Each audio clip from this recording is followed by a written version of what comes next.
அன்னைக்கு நைட்டு வந்து அக்கா சூப்பர் கிறிஸ்பியாக உளுந்து வடை பண்ணி கார சட்னி பண்ணியிருந்தாளுங்க. ஸோ அது சாப்பிட்டே வயிறு நல்லா வந்து ஃபில் ஆயிடுச்சு. நைட்டு டின்னர் வந்து எதுவுமே செய்யலை. ஸோ அப்படியே மறுநாள் மார்னிங் தான் வந்து பார்த்திங்கன்னா வீடியோ அப்படியே வந்து கண்டினியூ ஆகுதுங்க. அன்றைக்கி வந்து எனக்கு ஒர்க் லீவ் தான். காலையில் கொஞ்சம் லேட்டாக தான் எழுந்திரிச்சேன்.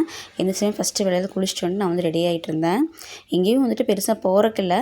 பட் இருந்தாலும் வீட்டிலே இருந்தாலும் இந்த மாதிரி காலையில் நேரத்தில் கொஞ்சம் வந்துட்டு ஃப்ரெஷ் ஆகிட்டா தான் வந்து நம்மளுக்கே கொஞ்சம் அந்த நாள் வந்து ஒரு ஃப்ரெஷ்ஷாக ஸ்டார்ட் ஆகுற மாதிரி ஃபீல் ஆகும்.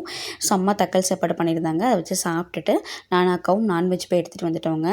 வந்ததுமே ஃபஸ்ட்டு வேலையில் டீ போட்டேன். ஆளுக்கு ஒரு டம்ளர் டீ குடிச்சிட்டு செய்ய ஸ்டார்ட் பண்ணியாச்சு. அக்காவும் அம்மா 2 பேர் சேர்ந்து தான் பண்ணாங்க. மட்டன் குழம்பு, நாட்டுக்கோழி வறுவலுங்க. எப்பவுமே வறுத்து வதக்காயிட்டு தான் வைப்பாங்க. டேஸ்ட்டு சூப்பராக இருந்துச்சு. சாப்பிட்டுட்டு கொஞ்ச நேரம் ரெஸ்ட் எடுத்துகிட்டு அக்காவுக்கு வந்து ஒரு டாப் வந்து ஸ்டிச் பண்ணவங்க அதான் பண்ணிகிட்ருக்கேன். அதுவும் பண்ணி முடிக்கிற ஸ்டேஜ் தான் ஈவினிங் டைமில். அதுக்கப்புறம் அம்மாவும் டீ போட்டிருந்தாங்க. மகிழ் குட்டி கொஞ்சம் நேரம் விளையாண்டுட்டு வந்துட்டு நான் டாப்பை தைச்சி முடிச்சிட்டேங்க. வீ நெக் வச்சு லாங் டாப் தான்.